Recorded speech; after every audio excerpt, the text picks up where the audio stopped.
Kurasaki Kai, a dual-color prodigy known as the Purple King.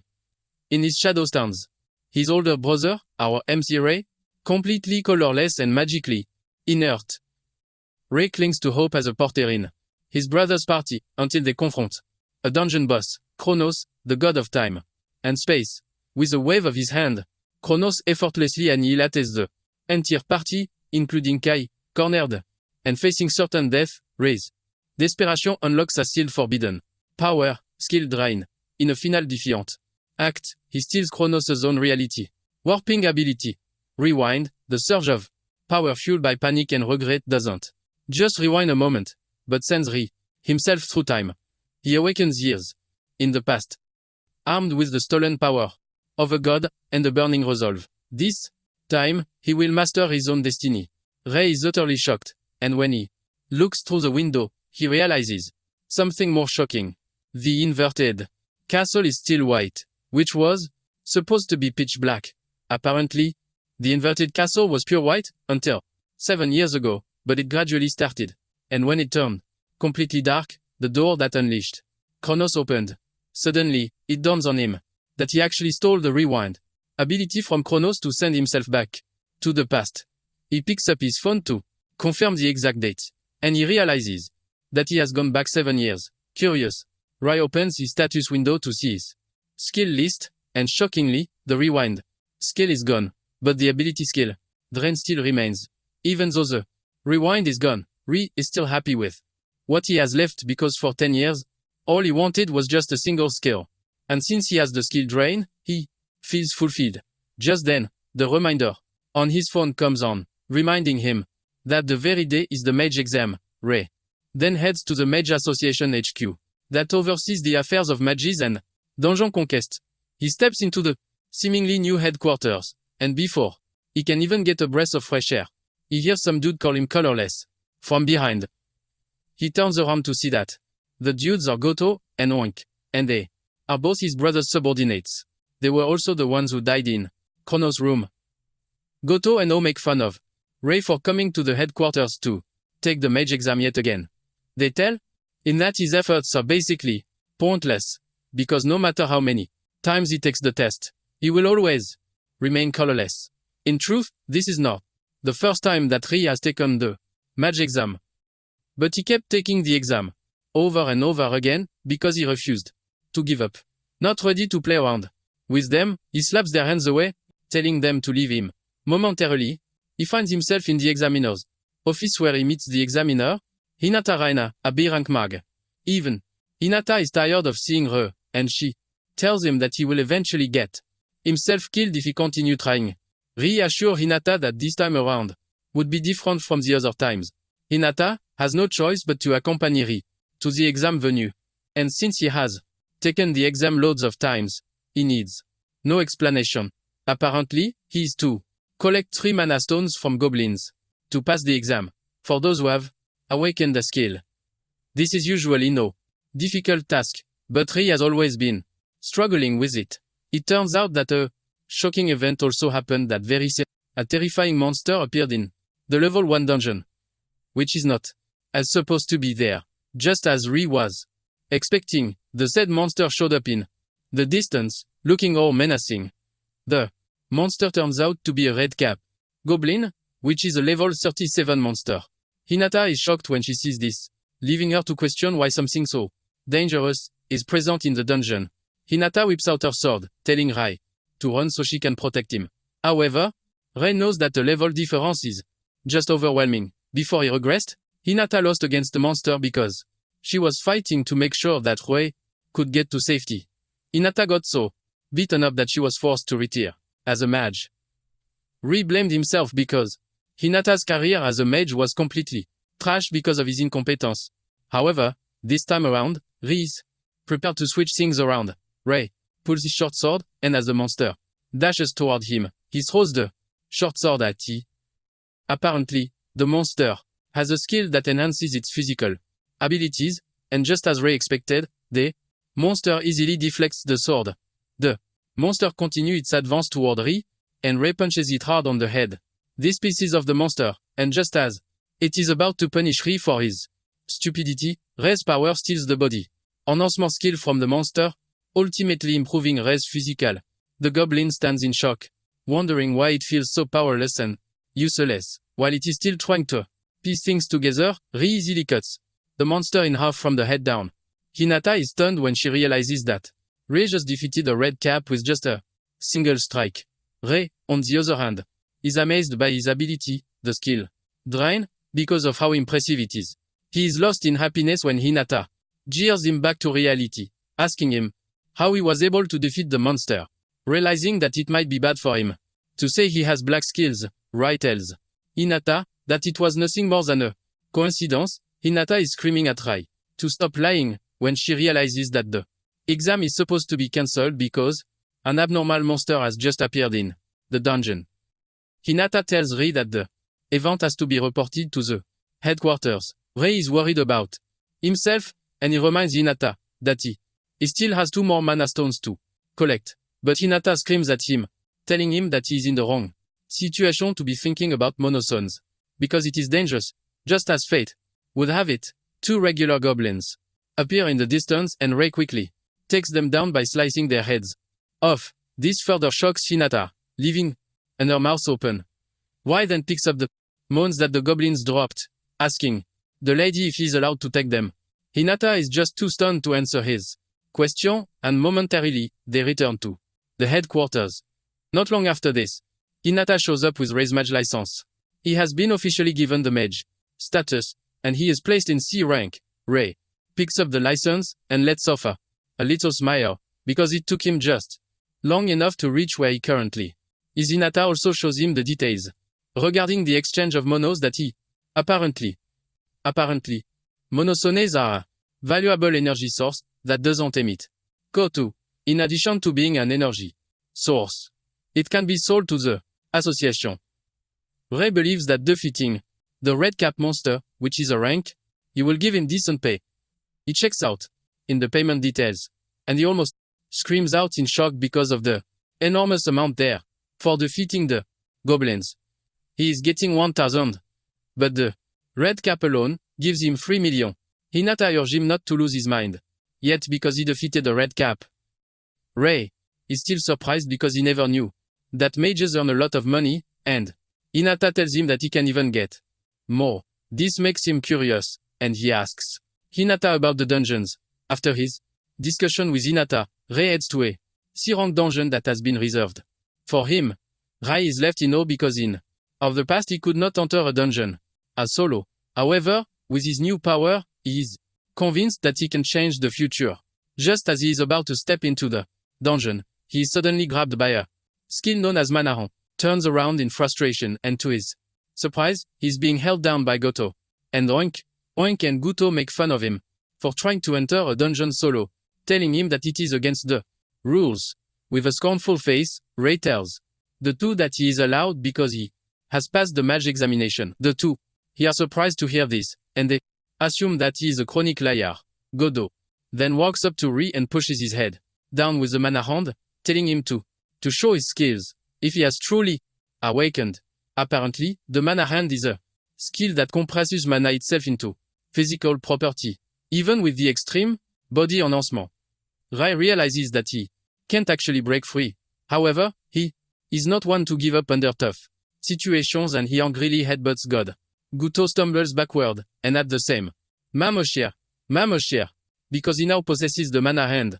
The one placed on him by Goto is ultimately disabled. An overwhelming blue aura emanates from his body, shocking Guto and O.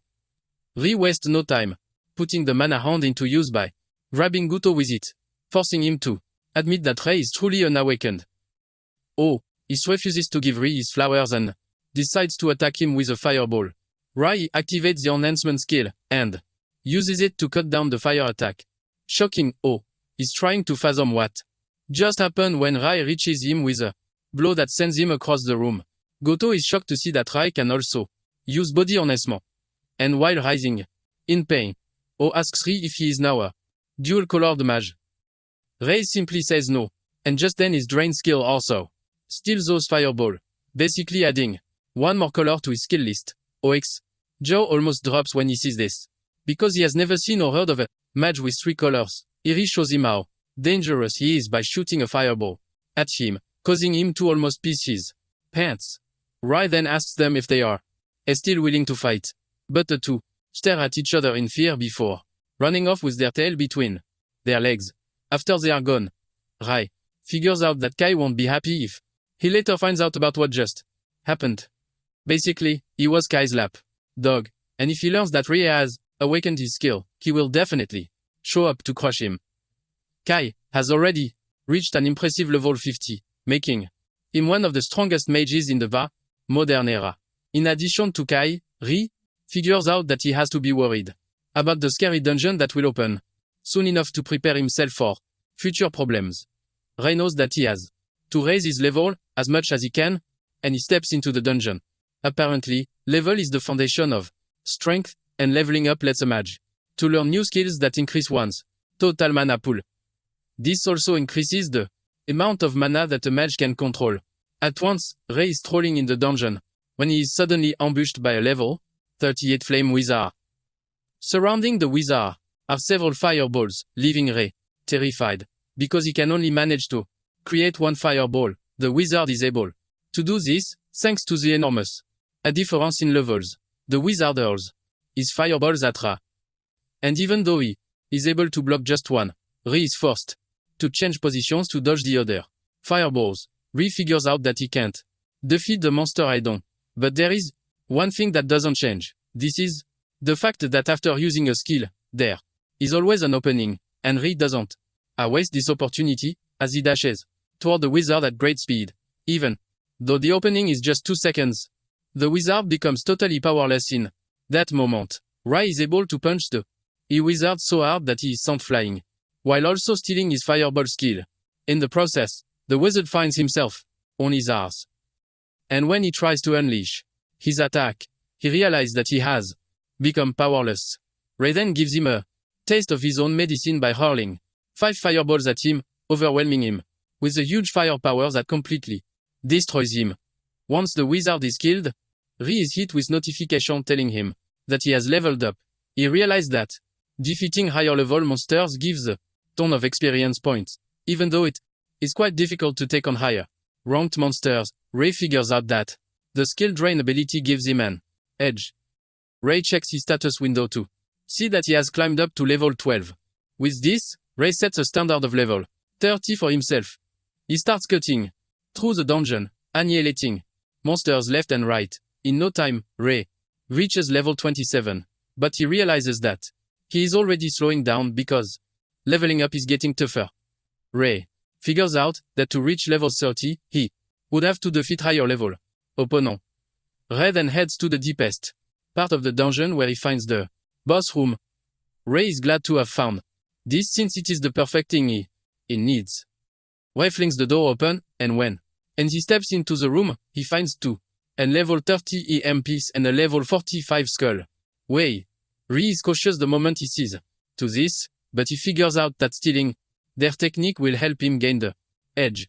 Rai dashed toward the skull demon, aiming to land a hit on it. But, to his surprise, there is a mana barrier surrounding the monster, preventing him from activating his skill drain.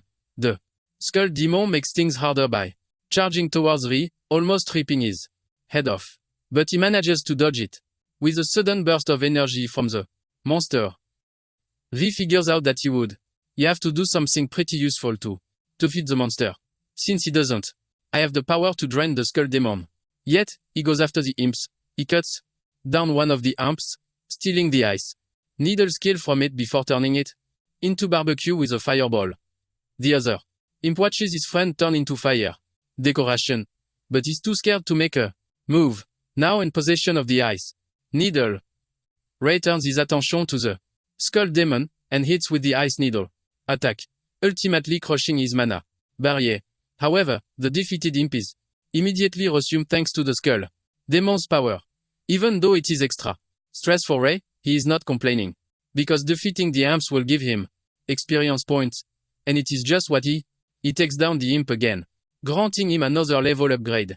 Because of the recent level upgrade, the amount of mana he can control also increases. In addition, he unlocks a new ability, Skills synthesis. Ray is relieved when he sees this, because it is exactly what he wants. He wastes no time combining the ice needle with the fireball, using the newly acquired skill. The red and blue skills merge together, creating a fire lance that Ray the skulls toward the skull demon. The skull demon puts up its mana barrier as usual, but the fire lance weakens it, giving Ray the chance to break through and reach him with his punch. By hitting the skull demon, he is able to steal the mana barrier from him, but he doesn't stop there. He also steals the extreme body enhancement, leaving the skull demon totally confused and powerless. Ray then ruthlessly finishes off the skull demon by pushing a fire lance into its chest to engulf it in fire, a large green mana. The stone drops from taking out the skull demon, and he also jumps from level 28 to level 33. Ray heaves a sigh of relief after defeating the tough monster, thanks to the skill synthesis ability. Apparently, it is an advanced technique that is meant to create even more powerful skills, and it is available from around level 30. This was what Ray was hoping for, and he is glad that he could pull it off just in time. Ray is enjoying his winner's moment when the system informs him that he met the level requirement, and the number of skills he can retain via the skill drain has increased. His skill slots have jumped from 3 to 5, and Ray smiles because he knows that things are just going to get easier for him after he's done checking out everything he needs. 2. He steps out of the dungeon and heads to the headquarters to submit the Green Monster run. Hinata is blown away when she realizes that Ray defeated a skull demon and has even reached level 33 inches just a day. Ray smiles nervously, claiming that he only got lucky, but Hinata lets him know that it is unheard of to go past level 30 inches just a single day. Hinata lets him know that with his current level, he can even become a B rank mage. Just then, Ray hears a familiar voice echoing behind, and with it comes a terrifying aura. The voice is none other than his brother, Kai. And Kai believes that there is a mistake, because there is no way Ray is B rank. Kai further adds that Ray is a colorless dude who has no talent whatsoever. Hinata defends Ray, saying he actually defeated a red cap and a skull demon. The moment Kai hears this, he loses it, and immediately attacks Ray. He throws a powerful punch straight at his chest. Kai easily blocks it with the newly acquired monoguard while smiling at him and telling him to be careful. With Ray's ability to block his punch, Kai it finally believes the rumor that his brother has awakened with skills. However, Kai is not all that impressed, and he urges Ray to watch his back, because he would like to see just how capable he is. Hinata notices that Kai is acting all careless, forcing her to ask him if he is gearing up for a fight. Kai claims that there will be no issue if Ray is truly B rank, like they claim he is, unless he is just a false mage who sneaked his way to B rank. Ray figures out that rejecting Kai's demands will only set him up for future embarrassment and trouble. Ray then decides to accept Kai's challenge, and this shocks Kai, but at the same time, pisses him off. The two then head to the headquarters arena to settle their differences. Ray figures out that he has to be cautious about the amount of mana that he can control at once since he is going up against an opponent stronger than him. Ray also knows that he has to stay on guard at all times since his max combo is 3 basic skill, while that of Kai is 5 skills. With these numbers alone, Ray is pretty sure that he is going to lose against him if he tries to fight him head-on. To make it fair, Ray figures out that he has to bring in something special. Once they are ready to fight, Ray attacks with the ice needles and Kai responds with fireballs. The two attacks clash in the middle, leaving a loud explosion and a cloud of dust. This blinds Kai's vision, and before he knows it, Ray reaches him with the body enhancement, shocking him. Kai is surprised to see that his brother is now a dual color wielder. On the other hand, Ray is trying to calculate the number of skill mana left for Kai to use, since he has used one already. As he moves closer to Kai, he activates the skill synthesis to create the fire lance. Kai is surprised to see this, but it basically lets him know that his brother can now use 3 color skills. However, he's not worried one bit about it. Just as Ray is about to reach him, Kai welcomes him with a powerful fireball that destroys Ray's fire lance before sending him to the ground. Ray's face lights up in horror because his Fire Lance, which took 2 skills worth of mana to use, was easily taken out. With just a simple skill, Kai mocks his brother, telling him that he might be able to use 3 skill colors but he can't compare to him, because he is on a totally different level. To properly put Ri in his place, Kai shoots deadly fireballs at him. Rei is forced to run around to tree and dodge the fireballs, while also creating a fire lance. He shoots the fire lance at Kai, but Kai responds with his usual, the fireball. Kai's fireball breaks through and heads and straight for Ri, but he immediately puts up a mana barrier. However, the mana barrier cannot compare to Kai's power, and it shatters, sending Rai to the ground yet again. With Rai on the ground, Kai walks toward him, telling him to bow and his head in respect and he would forget about everything that has happened. So far, he wants Ri to admit that he is trash compared to him. Deep down, Rai knows that he can't win against Kai with his little moves and output, but he is not willing to give up, because he would continue living like a slave. Determined to make his own name, he gets on his feet, screaming at Kai to tell him that he will never bow to him. Kai is pissed when he sees this, and he tells Ri that he might just have to kill him. Kai immediately activates the Overlock skill, which consumes a large amount of mana, but doubles the amount of mana that can be controlled at once.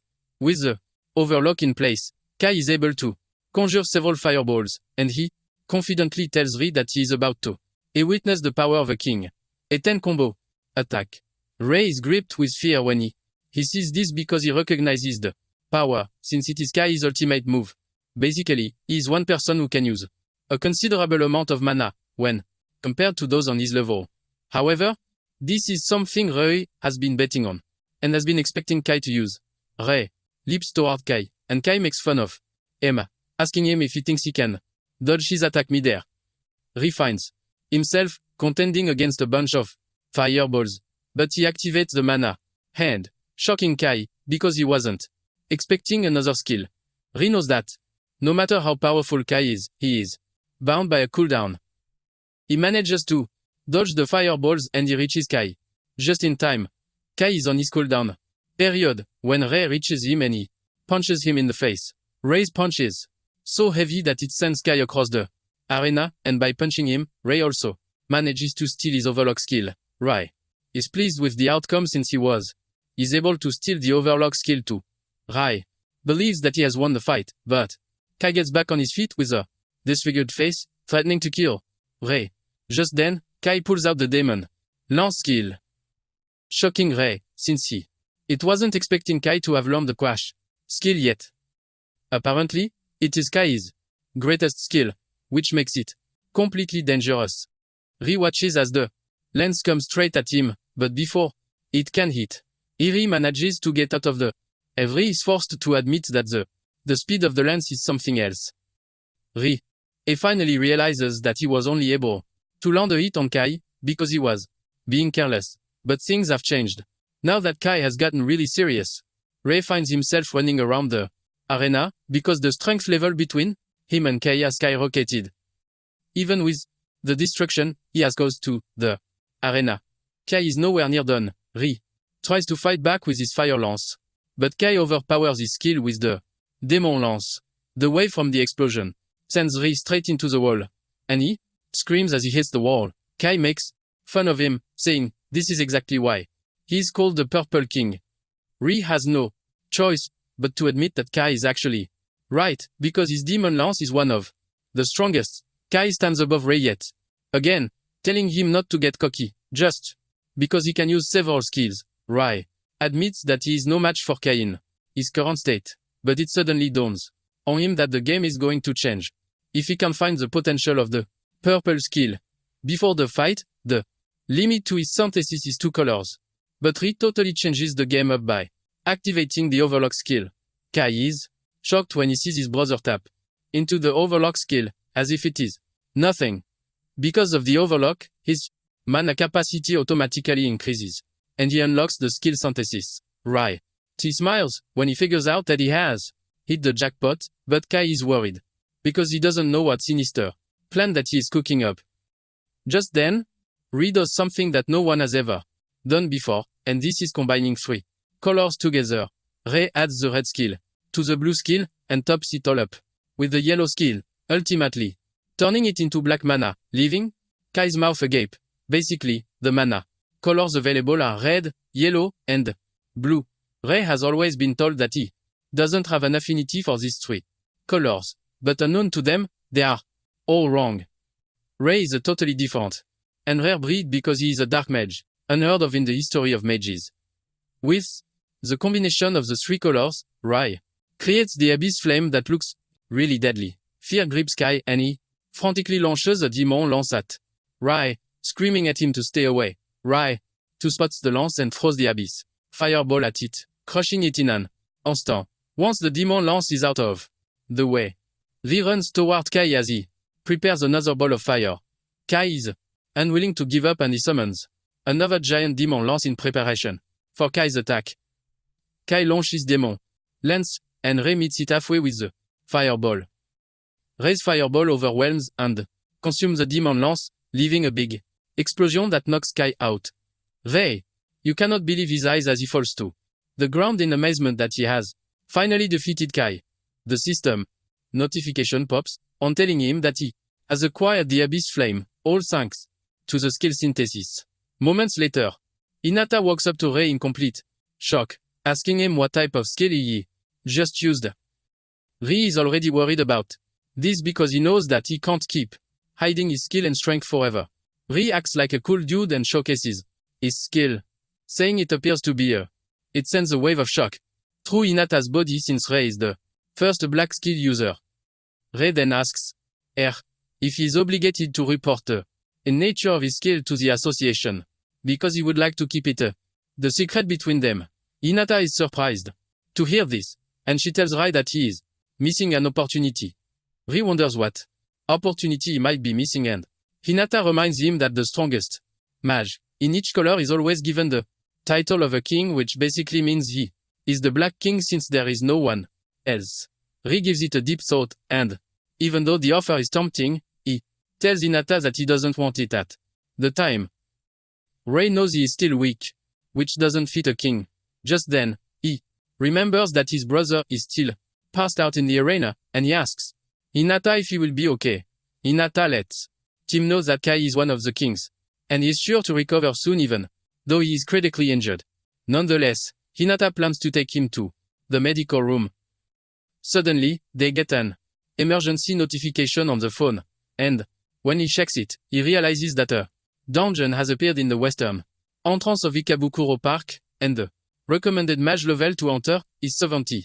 Hinata is shocked when she sees this, but Rei was already expecting it because he knew it had happened in his past. It is a level 70 dungeon, when most of the kings are still in level 50. And in the first week of the dungeon's appearance, the kings realized just how weak they were. Because of this, they abandoned the Ikabukuro dungeon. But, unknown to them, it is the starting point of a tragedy. Apparently, the dungeon suffered a dungeon collapse, because the dungeon is expected to be conquered within a time frame, or else the monsters will come rushing out. Ikabukuro dungeon was the first of the dungeon where the dungeon outbreak. It happened. The appearance of the monsters resulted in so many deaths, leaving the city of Tokyo overwhelmed with monsters. In return, a lot of people died because of the terrifying number of monsters that raided the streets. However, Rei is prepared to stop the tragedy from happening all over again, no matter what it takes. Hinata almost loses her balance when Rei tells her his plan to conquer the dungeon. Hinata tries, telling him how dangerous the dungeon is, even if he is quite strong. In addition to this, only A-rank mages are allowed to enter the dungeon because the recommendation level is way above 50. Since there is a bit of time before the dungeon outbreak, Eri confirms if the A-rank promotion exam is still next week, and Hinata says yes. Since this is the case, Rei tells Hinata his plan to rise to a rank by the time he takes the next examination. Hinata is further surprised when she hears this, but she can't deny the fact that Rei can actually pass the exam with his skills. However, it sounds like there is a problem, and Rei asks her what it is. Hinata then tells him that to take an A-rank promotion test, he has to clear a B-rank dungeon. with a party first. This basically means he has to form a party in one and clear a B-rank dungeon. And Rai has completely forgotten this. Ray checks his phone and all he sees are trash messages about people telling him that there is no way they will form a party with him, since he has to clear a B-rank dungeon before the week runs out. Everyone knows he is in a difficult position because it is hard to clear solo. Ray is left racking his brain, thinking of what he can do to get out of his sticky situation. Just then, and he hears some mage scolding their colleague for being so weak. This gets to Ray, who remembers that he was always treated like trash, just like the outcast. Apparently, the girl's name is Ichino Yaya, and her colleagues are not even holding back in calling her dead. Wait, the moment Ray hears Ya's name, he remembers something quite important. It turns out that Ya would be known as the Scarlet King in the future, but she is still known as an incompetent magician on the current time. Even though she is weak, Ray is disappointed that her party members are treating her like trash. Ya tried telling her team members that I can't afford to be kicked out of the party because she won't be able to foot her sister's medical bills. She promises to do better the next time they enter a dungeon, and the party leader tells her that she will be waiting to see what we can do during their raid for that very on day. She lets Ya know that she's definitely off the team if she messes up, and Ya nervously agrees to this. Ya and her team then step out to take on a dungeon, but Rai is worried that things might not go well. Rai knows that Ya became the Scarlet King in the years to come, but she suffered loads of hardships before then. Rai remembers that it was around this time that she was involved in a certain incident. Apparently, she was critically injured during a boss battle, and she went into a coma for years. Suddenly, it dawns on Ray that the incident might be that very, even though Ray is not sure about it. He could see that Ya was acting really weird to prevent something crazy from happening to her. Ray decides that he needs to step in. Meanwhile, Ya and our team have encountered the dungeon boss Dahan, a level 45 monster.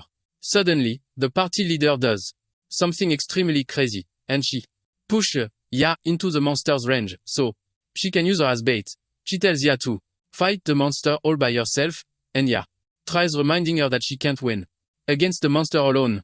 The party leader then tells Ya that she will be kicked out if she can't take on the boss monster by herself. Ya is pushed into a corner by the party leader's demand, but she believes that she has no choice, since everything she is doing is for her sister's sake. The party watches in amusement as he walks toward the boss and hurls a fireball at it. Ya's fireball hits the target, but the monster doesn't move an inch from where it is. Ya freaks out when she realizes that her strike was useless against the monster. Suddenly, the Doahan leaps toward her, ready to smash her to death with its big sword. The sword hits right in front of her, causing a big wave that shatters the ground and sends her crashing to the ground, totally at the monster's mercy. The monster is about to finish her off when Rai appears on the scene, and with the help of his extreme body enhancement, he blocks the monster's attack. Ya is shocked when she sees a savior appear right in front of her, preventing her from dying. Rai puts all of his strength into repelling the attack, and he pushes the monster backward. Ya is left in awe and returns around to make sure that she is fine. Ya's party members are not happy that someone out of nowhere showed up to ruin their plan. They know that Dullahan is a scary monster with terrifying weight, but Ray pushed it away like it was nothing. Just then, Dullahan gets back on its feet and lets off a loud roar that hits every corner of the room. Ray is not surprised that the monster is still alive, because the Dullahan's armor is obviously enhanced with a strengthening skill which makes regular attacks completely useless against it. Since this is the case, Ray decides to steal the skill and nullify it. Ray risks everything and leaps toward the monster to try and touch it. He manages to touch the monster and he activates the skill Drain, but to his surprise, the skill refuses to come on. Ray is forced to jump backwards before he is sliced in half by the monster. Ray returns to where Ya is, and she asks him if he is fine. Ray lets her know that he is good because he managed to block the monster's attack with his sword. Ray finally figures out that Doahan's armor is its external part, and to get the skill Drain to work, he has to touch the internal part of its body. Just then, Dullahan smashes its sword on the ground, releasing a massive energy blast from it. Rai raises and his mana barrier and screams at Ya to stay behind him so she doesn't get hit. Rai's mana barrier successfully blocks the incoming attack, but the wave from the attack sends the party members flying around like papers. Only the party leader remains standing, and she angrily launches an ice lance at the monster. Surprisingly, Dullahan blocks the attack and retaliates with a counter-attack that the lady couldn't dodge. She finds herself getting thrown into a wall. Since the ice lance was useless against Dahan, Ri figures out that he needs a skill that is beyond the monster's strengthening skill.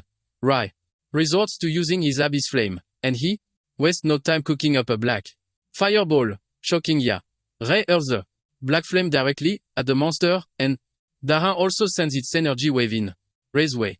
The two attacks meet halfway, but Rai's flame is just too powerful, and it overwhelms Dullahan's energy blast. The black flame reaches Dullahan before it even gets the chance to do anything, and it is engulfed in fire.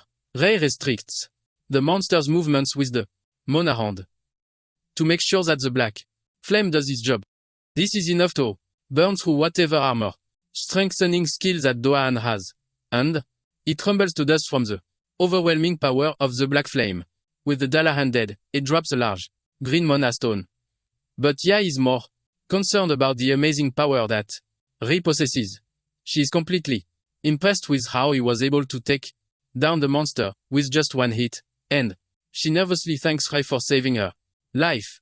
Rai smiles while telling the girl that he is just glad that she is fine. Deep down, Rai is really happy that he managed to save Ya from dying. Ya's annoying party leader finally gets back on her feet, looking completely pissed. She figures out that Rai is quite strong, but her greediness makes her crave the reward for taking down the monster. She walks up to Rai, telling him to hand over the Mana Stone because they were the ones who applied to conquer the dungeon. Ya is shocked to hear this, and she is forced to remind the annoying lady that Rai just saved their lives. Rai even tells the lady that he has no problem giving her the Mana Stone. But in exchange for this, Rai tells the lady that he wants Ya to be in his party. This shocks the party leader, and even Ya herself. Rai then turns to Ya saying she is also free to make her choice as he is not imposing on. The party leader bursts into maniacal laughter when she hears this, and tells Rai that she wholeheartedly agrees with the deal. She taps Ya on his shoulder, asking her if she is also fine with the deal. Ya suddenly replies that she is in on the deal, and she tells Rai that she is now in his care. The party leader collects the monon, and as she walks away, she talks about how she has managed to strike a good deal by exchanging a useless party member. Unknown to her, but known to Rai, Ya is the real deal. After the party is gone, Ya thanks Rai once again for saving her, and Rai apologizes for making her leave her party all of a sudden. Ya, on the other hand, doesn't think too much about herself because she believes that she is just going to drag Rai down. Rai then tells her that she has nothing to worry about because she is going to get stronger and even stronger than those who abandoned her. Ya is shocked to hear this because she doesn't see herself as someone who is going to get stronger. Rai then tells her that he heard her conversation with her former party members at the headquarters, but he assures her that it was not intentional because of what he heard. Rai tells Ya that he can be her support. Is relieved to hear this, and she tells Rai that she is willing to be in his care. Rai smiles, realizing that he has successfully bagged gold. The following, Rai and Ya prepare to step out in an attempt to conquer a B-rank dungeon. Ya asks if they are liable to take the A-rank exam if they conquer the dungeon, and Rai says yes. In addition to this, Rai lets her know that there is actually something that will make her stronger inside the dungeon. This gets Ya curious, because she knows that getting stronger will help her earn more money to pay her sister's medical bills. Excited at this, Ya shows Rai how hyped she is to take on and the dungeon. The two steps into the B-rank dungeon, which is a crystal cave. The first set of monsters that they come across are black wolves, and this scares Ya. However, Rai urges her to stay back while he takes care of the monsters. Rai runs toward the monsters, and he activates the extreme body enhancement before reaching them. Armed with his sword, He cuts down the monsters like tissue. He slices them open one after the other, shocking Ya, who was watching from behind. She is in awe at just how strong Rei is, because his strength can't to be compared to that of her former party members, even though they were strong. Rei then leads Ya to exactly where he wants them to go, assuring her that he is going to support her. He urges her to follow the plan, and Ya walks towards the monsters in an attempt to defeat them, so she can level up pretty fast. Even though she can only use simple attacks, she is willing to try her best against the monsters. Ya conjures her fireballs in preparation for the little monsters running up to her. Meanwhile, Rei is standing and watching from behind, because he has set Ya up for the perfect test to make her realize her own weapon. While Ya is dealing with the tiny monsters, a huge one appears from behind, but Rei is ready to deal with it, because he's not in the mood to allow anything to tamper with what Ya has going on. Ya managed to defeat the monsters, but no matter how much he does, they just keep coming as if they have infinite respawn cards. She even gets bitten on her left arm to make two things worse for her, because we're going to run out of mana if she finds a way around the annoying monsters. Ya is thinking about how hard her life is when she looks up to see Rei taking on a bunch of tougher monsters just so he can to make things easier for her. This is when it finally dawns on her that she needs to stop complaining and start acting instead. Ya is ready to live up to the standards that Rei is setting for her, and she uses her emotions to conjure a fireball. She hurls the fireball at the monsters, and thanks to the emotions behind it, the fireball grows large, enough to consume the monsters like chips. Ya is shocked when she realizes that her fireball is getting bigger, but her mana is not running out. Rei, on the other hand, is glad that Ya is finally getting a hold of her powers, because she is actually suited for the battle of endurance. Basically, her monopoly is her greatest weapon, and she has just discovered it. Ya is left in awe when she realizes that she has unlocked a skill blast furnace. Momentarily, the two arrive at the boss's room, which houses a level 52 huge slime. As Rei charges toward the slime, he tells Ya to use her new skill against the slime. Ya acknowledges the order, and she lets go of her blast furnace, releasing an overwhelming firepower that shocks her. She cannot believe that she is capable of such terrifying power. On the other hand, Rei is aware of what she is capable of, because the blast furnace is a skill that increases the firepower of her skill, but at a high mana cost. It basically goes with her skill set. But suddenly, it dawns on Rei that the level of firepower that he is witnessing is higher than what he thought. Ya's firepower engulfs the entire room, turning it red, and she ultimately wipes out the slime. After the boss is defeated, Rei walks up to her, commending her for a job well done. Ya is initially shaken, but she pulls herself together and starts laughing, because she never thought she was capable of such amazing power. However, she doesn't waste a second to appreciate Rei, because it is all thanks to him that she discovered her potential. After conquering the B-rank dungeon, the two return to the surface, and she mentions that they have managed to fulfill the condition that allows them to participate in the A-rank exam, meaning what is left is to take the exam. Rei smiles at her, confirming this, but deep down, he is edging to take the exam and pass, because it is a must. On the day of the A-rank examination, the two head to the association, and Hinata tells them that they are going to have to measure their combat capabilities and pair them with someone for a mock battle. Rei is ready to take on the exam and pass, so he can finally become an A-rank mage for his next plan. Ya is also excited, and she urges Rei to put in his best too. Just then, they run into former party members and the annoying leader, Izoyama. They make fun of her for trying to take the exam, but Rei steps up to defend Ya, telling the party members that Ya is not going to lose to cowards like them. Izoyama scoffs and then mocks Rei, telling him that she has better party members that he can get instead of the useless Ya. Just then, the said party member appears in the distance, and it turns out to be a lady, Aono Yuri. This immediately gets Rei worried, because he has heard the name in his past life. Apparently, Yuri was so powerful that she once soloed a very dangerous dungeon without much stress. It was after this that she became really famous. And judging by the present circumstances, Ray easily figures out that Yuri is probably around an A-rank mage already. Yuri then walks up to Rai, saying that he looks like someone who is quite interesting. This catches Rai off guard, leaving him to stare at Yuri. Weirdly, Ya is worried about how Ray is acting, and she calls his name. The mention of his name immediately tells Yuri who he is, as she is able to figure out that he is Kai's elder brother. In addition, she has learned that Kai lost to him, and the news of this shocks Rai, because he didn't know his feats had gone far amongst the mages. Ya, on the other hand, is totally shocked that Ri defeated Kai, and she is forced to ask if it is true. Yuri then turns around to tell Roy that he might be impressive, but he has no chance against. Yuri mentions that the Purple King, Kai, is weaker than her. Momentarily, the mages gather at the training center to try out their combat skills against the artificial golem provided by the association. Apparently, the golem is covered with a special rock that is harder than a normal rock, and the mages are urged to do their best against it.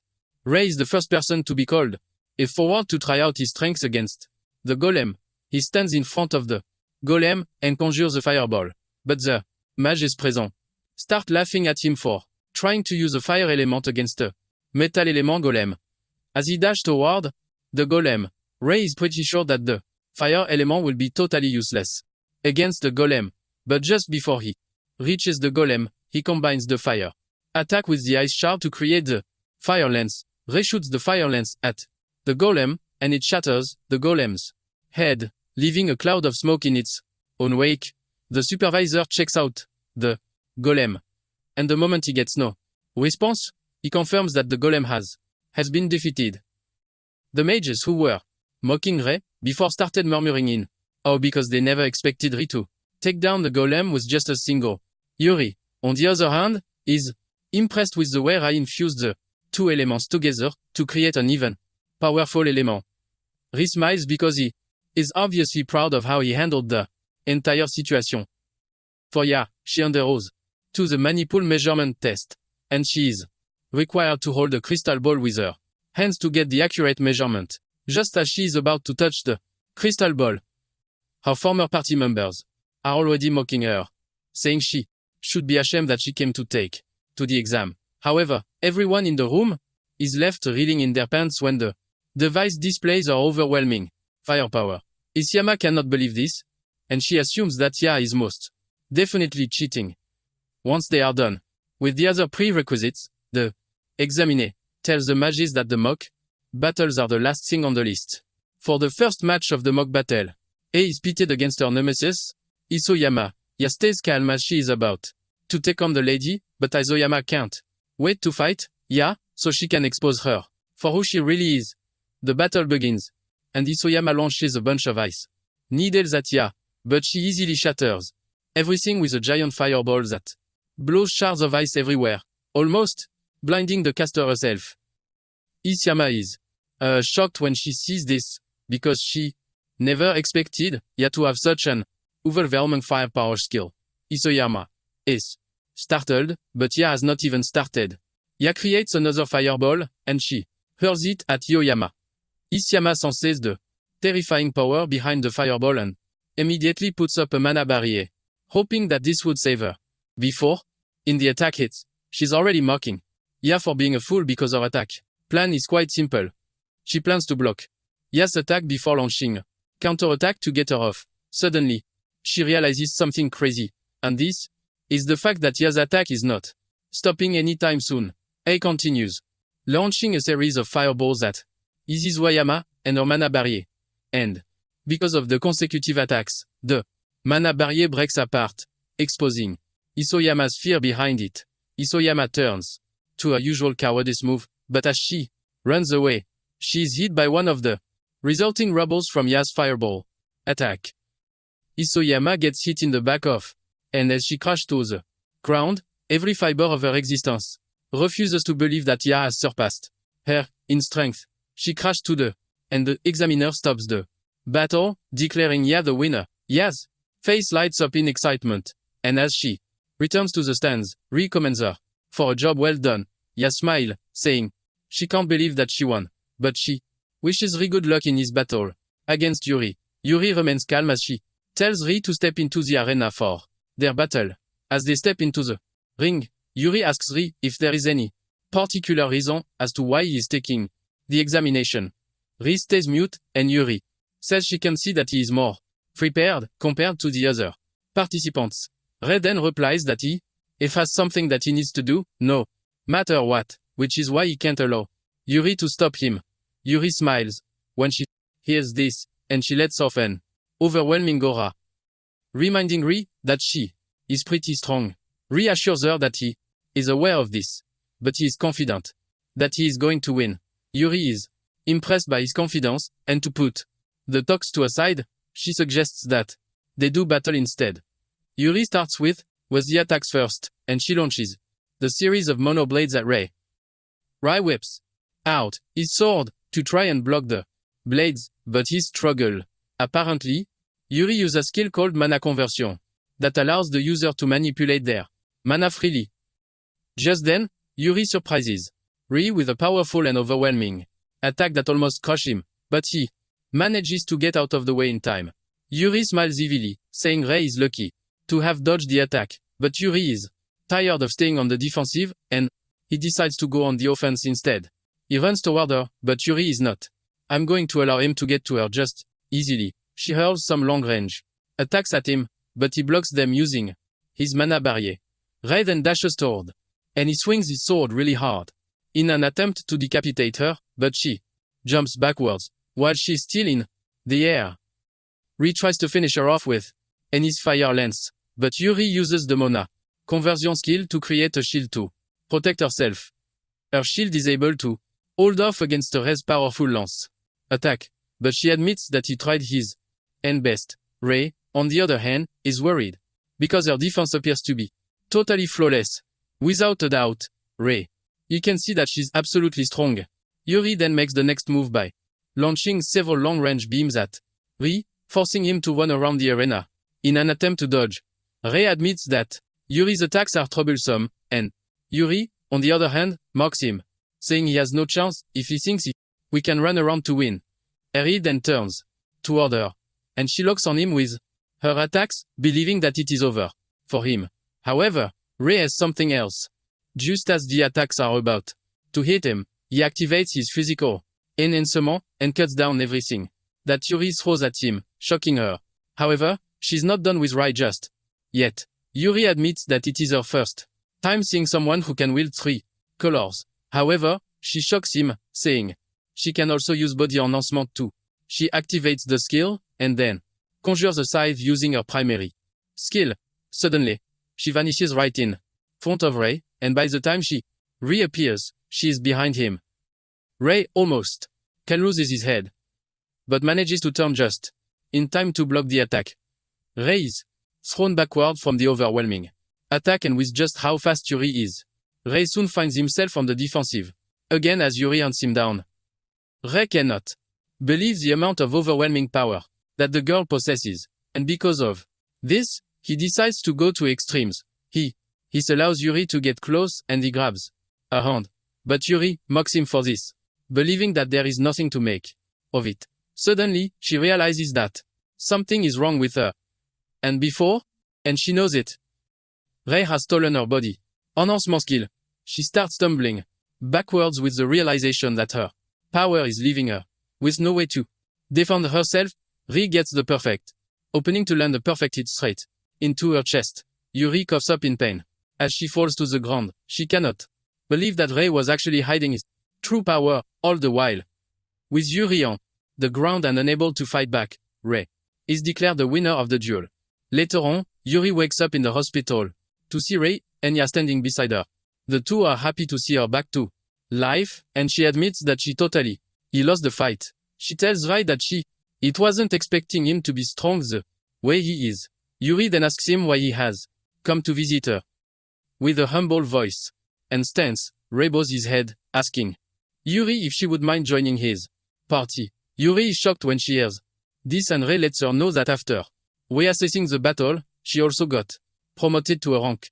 Ray admits that they need Yuri if they are to have a chance at conquering difficult dungeons, Ray is still talking when Yuri cuts him off by laughing out loud, saying he's a really interesting fellow. Yuri doesn't drag, and she tells Ray that she doesn't mind following his lead. Ray is I'm glad to hear this, and the two shake hands to seal the deal. Suddenly, the ground starts shaking ferociously, leaving Ray totally worried.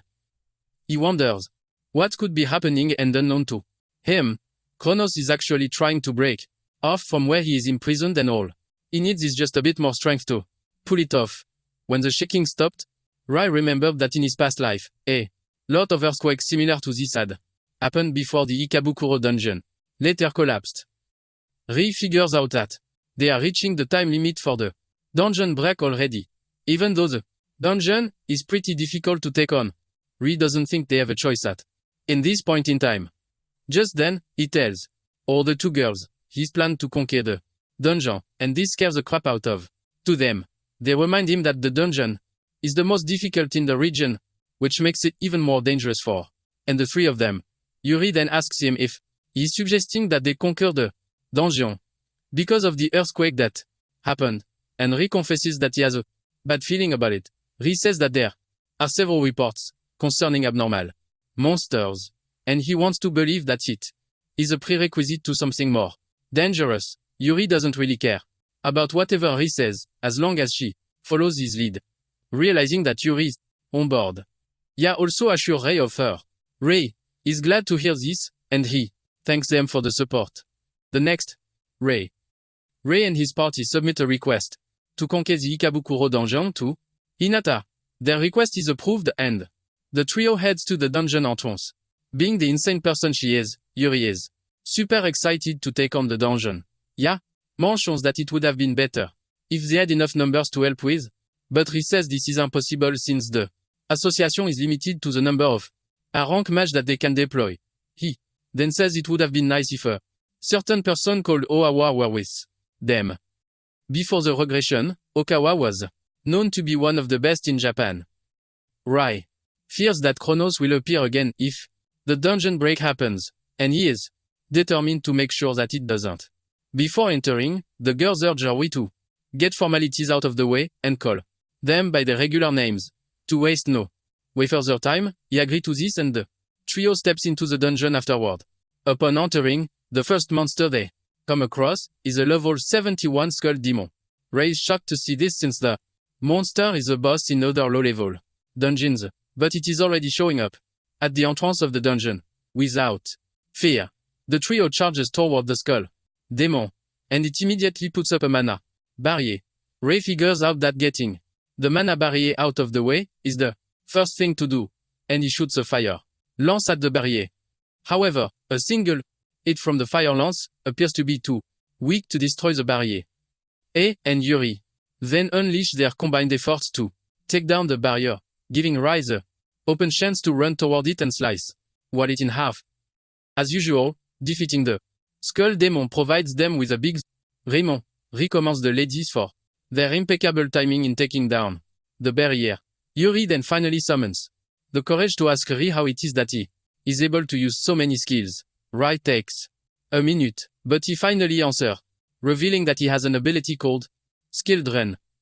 The girls are confused by this, and Ray explains that just by touching, he is able to steal someone else's skill. It finally dawns on Yuri what happened during their duel. However, Ray assures Yuri that he has already returned her skill. Ya, on the other hand, is totally blown away, because she wasn't expecting Ray to have such an overpowered skill. She finally realizes why Ray wanted them to take on the dungeon, and she concludes that they are in safe hands as long as Ray is with them. Ya is also determined to make sure that she's not a burden to the team. With this, the team continues their advance deeper into the dungeon, and shortly afterward, they arrive at the boss's room. Ya points out that the rumbling of the ground is getting more intense. She is forced to ask if they really have what it takes to take on the Shertis boss monster. Ray then tells Ya that they have undergone a level increase on their way to the boss's room, and with this, he believes that they should be able to pull it off. A admits that the dude is right with his analysis, and she is ready to prove herself to the team that She is not a drawback. Suddenly, something appears behind and grabs her. Before any of them can react, they turn around to see a terrifying creature. Level 89. Grim Reaper, which is the boss of the dungeon. Rei is ultimately shocked and terrified since the boss shouldn't be out of its room. This leaves several questions running through his head, but the main focus of everything is that they are in a deep mess. Rei then tells Yuri that things might look bad, but they have no choice but to save Ya. Rei screams at Ya to make sure that she is fine. Apparently Ya was able to cast a mana barrier to prevent herself from getting crushed, but at the same time, Rei is worried because Ya might have a large pool of mana, but there is still a limit to it. Even though the best option for him is to use his Abyss Flame, he can't since Ya will be caught in the crossfire. The only solution to the problem is to actually find a way to help her out of in the situation. Rei then tells Yuri that he is going to try his best to get the tentacle's attention, and he urges her to find a way to save Ya. With a seemingly solid plan, the two charge toward the monster. Rei puts himself directly where the monster is facing, and almost gets hit with a tentacle, but he narrowly dodges it. The damage from the tentacle shatters the floor, shocking Rei. He immediately figures out that he is done for if he suffers a direct hit. Just when he thinks he is out of danger, one of the tentacles appears from behind. Ya believes that the dude is done for, as she screams out his name in pain. Fortunately for Rei, he was able to get himself out of the tight situation using Mana Hand, and he heaved a sigh of relief. While the entire chaos is unfolding, Yuri has gotten the chance to reach the monster. She swings her sight, hoping to land a critical hit, but her attack bounces off. And this is when they realize that the monster has a strong stunning skill. Yuri is forced to retreat before she gets crushed between the monster's large tentacles. Rei checks on her, and she assures the dude that she's doing quite fine. However, the two could see that there was something strange about the whole thing. Basically, tentacle monsters always have low defense, and this is the first time that Rei will be seeing one with a strengthening skill. In addition to the list of weird things going on around the monster is that it is outside its room. Unknown to him, Kronos is playing a big role in everything that is unfolding right in front of him. However, the monster is coming at them with so much rage that they don't have the time to start thinking of what to do. While she is stuck inside her protective barrier, Ya believes that what the other two are facing is basically her fault. She figures out that she has been too passive because she is always relying on Rei to fix things. She starts racking her brain to think of something that he can actually do to help out in the situation. Yuri and Rei soon have a huge problem on their hands because they are almost out of mana, thanks to the number of battles that they have been involved in. Rei is about to give up on this situation when he suddenly remembers something. He screams at Ya, telling her to hit them with her mana fusion. Ya is shocked to hear this, and the same goes for Yuri, who thinks the skill is useless since it consumes a lot of mana. Rei understands why they think this, because the skill was considered useless in his past life too. But thanks to a certain mage, the skill's value was later discovered. This said mage is none other than Ya herself, as she was the one who figured it out before the regression. Ya is also conflicted about the skill, since he hasn't used it before. But since Rei is asking her to do it, she is willing. Just then, Ya let loose of her skill, and it hits the two just as planned. Surprisingly, Yuri realizes that her mana is starting to recover, but Rei just smiles because he knows the essence of the skill. Apparently, Manifusion has an effect that shares the mana of the user, but it is a skill that only a mage with a large amount of mana can master. Ya is excited when she sees this, but suddenly she realizes that the amount of mana that she is sharing is not enough. It then dawns on her that her mana sharing is restricted because of the mana barrier she activated to properly and help the team. She releases her mana barrier, giving the monster the chance to grab her tightly. However, Ya is able to release all of her for the two to operate with. Once she is done doing this, she weakly tells the two that the rest is up to them. With the sacrifice of their teammates, the two get hyper determined to take down the monster, no matter what. The two charge toward the monster, ready to tear it apart to save Yuri. Since their mana has been restored, they have what it takes to cut through the monster's defenses using their enhancement skill. They start decimating the monsters left and right, and Rei urges Yuri to maintain the momentum so that they can save Ya. Rai gets the chance to get to Ya, but the monster is a step ahead of them. The monster immediately moves Ya's position, making things even harder for them. Rai easily figures out that with the way things are going, they won't be able to get to Ya. However, Yuri assures him that she is going to open a path for. Yuri then taps into her primary skill to unleash so much aura, creating stairs for Rei to climb on, so he can reach Ya. Rei is thankful for the assist, and he dashes toward Ya with the stairs. The monster tries to block his path with some of its tentacles, but Rei easily cuts them down with sheer fury. With so much speed and determination, he reaches Ya, and he cuts her down from the monster's grasp. Rei manages to reach the ground, and he checks on Ya to make sure that she is fine. Ya opens her eyes and smiles, saying, Rei is just as impressive as ever. Yuri then rushes over, telling Ya that she actually saved to them with her skill. Yuri admits that Ya has some nerves about her. Even though they have rescued Ya, the primary mission to take down the monster remains. Rei and Yuri rush toward the monster, but things get even harder because it regenerates its tentacle. Yuri realizes that they have put themselves in a tough situation, and she asks Rei what their next move should be. Rei then tells Yuri to leave the rest to him, and even though she is skeptical, she agreed to let him do what he wants. Rei dashes towards the monster, assuring Yuri that he is going to finish it off. Yuri is shocked when she realizes that Rei is running toward the monster without a weapon in hand. Just as Rei is about to reach the monster's main body, it is regenerated one of its tentacles to block his path. Rei then taps into the overclock power, hoping to double his firepower before using the Abyss Flame. His entire body is engulfed in a dark aura as he unleashes a powerful flame at the monster, ultimately tearing its head open. The monster crashes to the ground, and this shocks Kronos, who wasn't expecting the Grim Reaper to be defeated. Nonetheless, he is determined to make sure that Rei and his friends don't make it out alive. The team is still celebrating their win when a dark fluid emerges from the monster's defeated body and heads straight at Ya. It almost impales her, but Rei is able to get her out of the way just in time.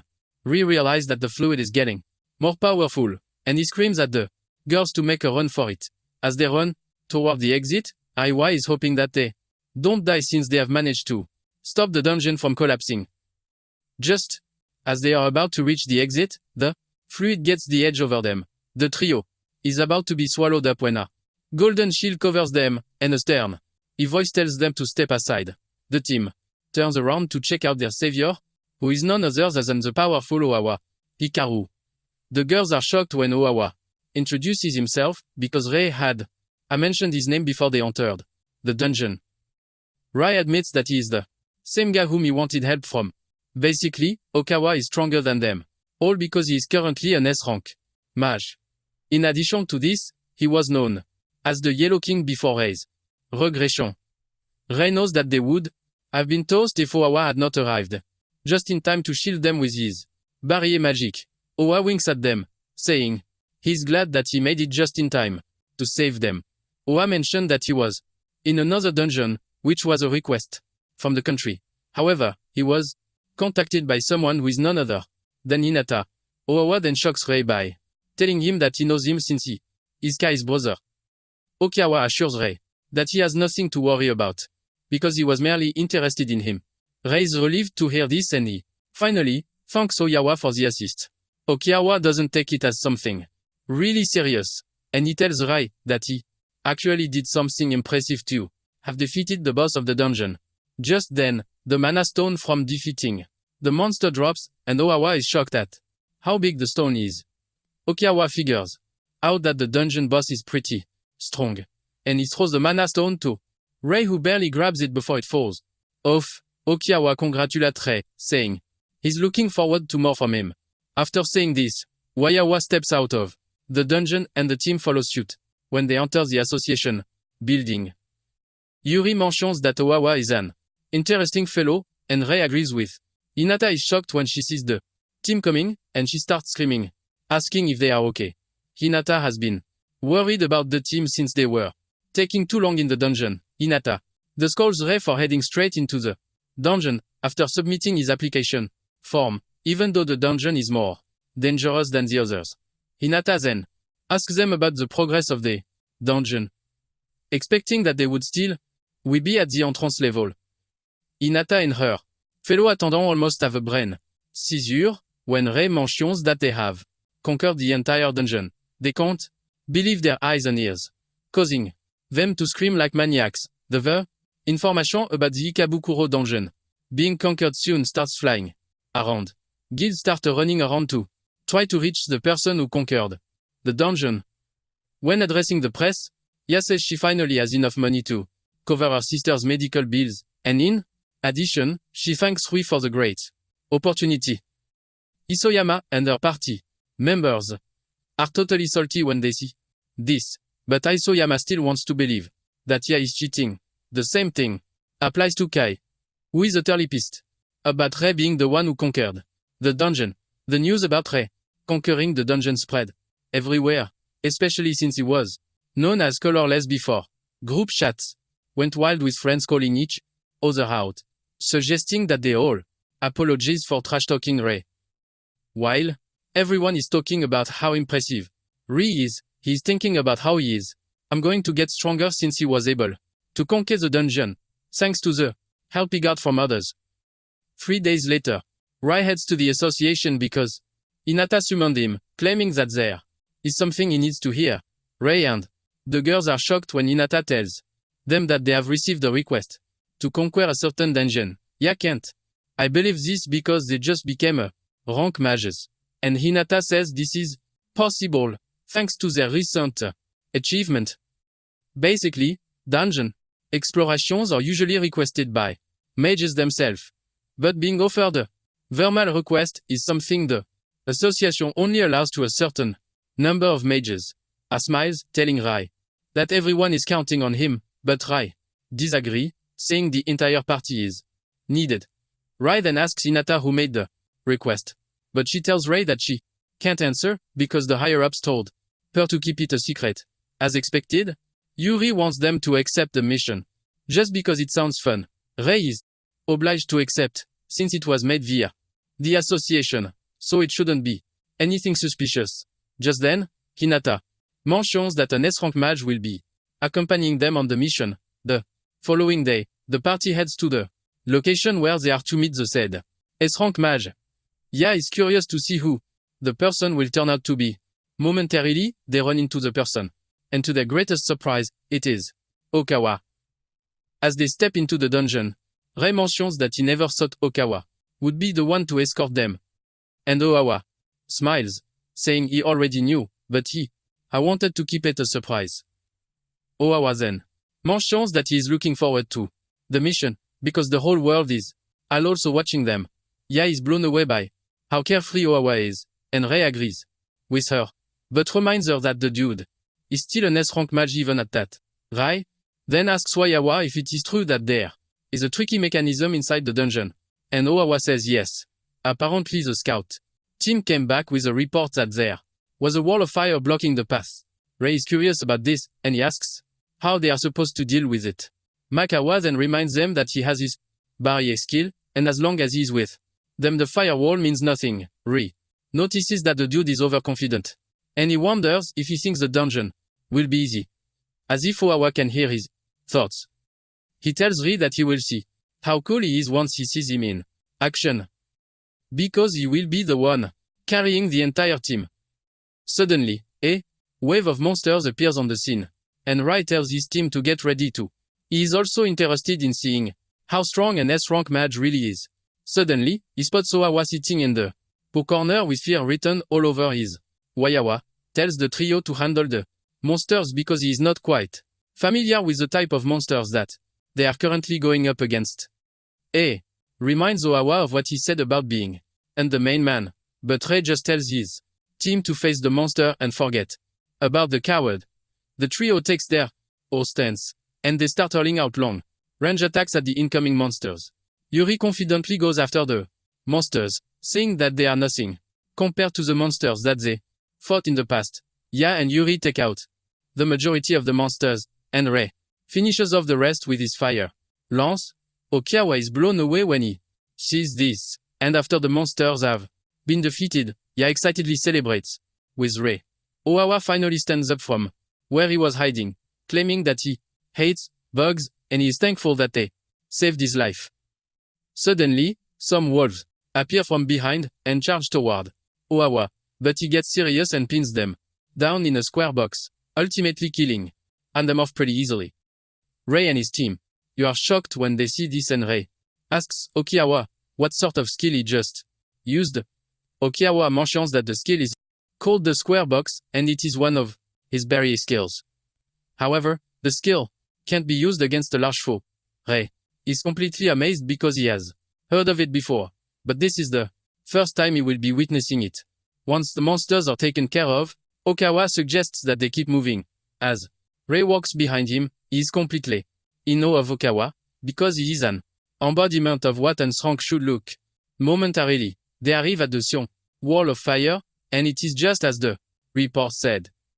The intensity of the fire can be felt some meters away without even going close. Just then, Owawa steps forward, and he creates a path through the fire with his barrier magic. The team excitedly walks through the passage, and they soon find another hole which leads to the boss's room.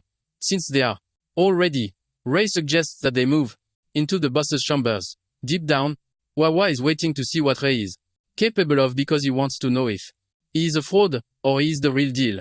As when they step into the room, Rei complains about how hot it is, which obviously signifies the power of the foe they are about to engage. The boss finally steps out, and it turns out to be a level 68 Flame Gar. Just the appearance of the boss alone sends shivers down Rei's spine. Rei panics as the monster walks toward them, and he tells the team to put up a mana barrier. However, Owawa tells to him that there is no need for this.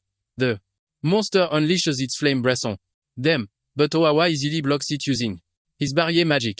This ultimately blows Rei's mind, and Okawa tells Rei that he will handle defense while they handle offense. Rei acknowledges the order, but he takes a moment to think about what to handle. He figures out that the barrier could fail at any time if it gets hit severely. Rei thinks of using his Abyss Flame, but he quickly ditches the idea, because the monster is quite fast, and in addition, it is a boss level monster. Since the mana usage for the Abyss Flame is quite high, Rei figures out that I'm just going to have to take down the monster in another way.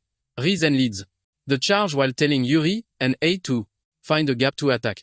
As he approaches the monster, Rei activates his body enhancement and leaps toward it. Rei deceives the monster into thinking he is about to attack him head-on, but Rei maneuvers behind it before landing a critical hit. Yuri and Ya also support from behind as they launch their long-range attacks at the boss monster.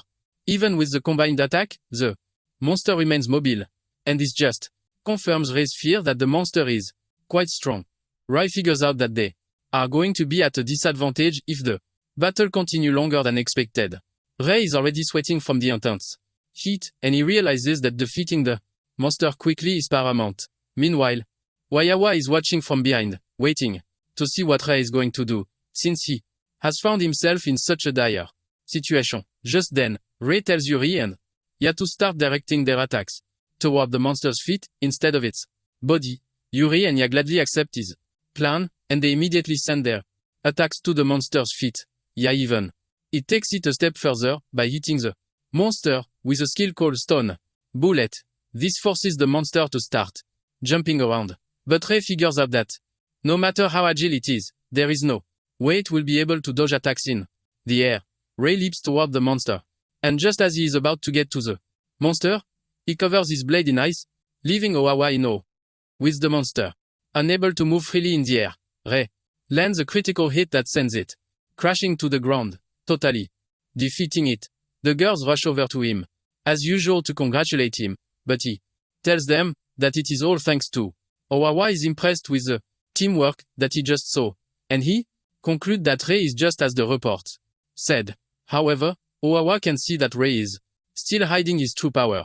Just then, Ray suggests that they head back to the association to make their reports, but Okawa tells him to wait. Wakawa whips out the square box and tells Orui that he would like to test him. Okiawa tells Ray that the box can be used to capture monsters, but at the same time, it can also be used as a method for training. Owawa then comes clean, telling Ray that he wants to see his true power. Because of this, Wayawa wants Ray to defeat the monsters sealed inside the box. He assures him that he is going to reseal the monsters if it starts getting dangerous, but it will be up to him to tell him to do it or not. Ray finally realizes why Okawa followed them, and even though he doesn't know his true motive yet, we cannot let go of an opportunity to gain more experience. Ray then accepts Okawa's request, and Owawa unseals the square box. Just then, a terrifying black shadow appears from the box. Apparently, the monster residing in the box is one that changes its appearance depending on the fear of its opener. Awa is excited to see what a sort of appearance he will see, and just as expected, Ray's greatest fear, Kronos, gently emerged from the box. Oyawa is shocked to see this, since it is the first time he will be seeing such a monster, while Owawa is excited about the whole new experience. Ray is freaking. Well guys, that's the end of the video. If you like this video, comment the next part in the comment section.